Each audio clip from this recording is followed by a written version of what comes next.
એક કોષીય વિવો એ પોતે જ પોતાના અંગૂઠો ચૂસી અને વર્લ્ડના પાંદડામાં જીવન શરૂ કરે છે.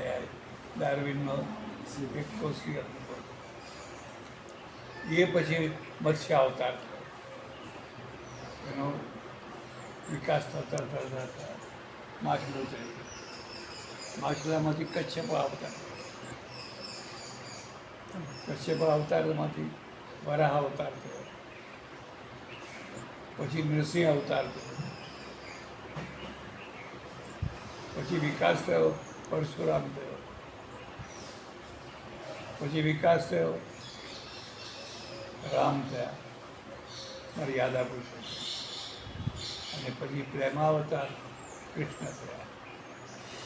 આ 16 કરાયા પૂર્ણ, એને પૂર્ણ અવતાર પૂર્ણ પુરુષોત્તમ. તો ઘટાડી શકો, એનું સમાધાન કરવું હોય ના કરે. તો કરી શકો.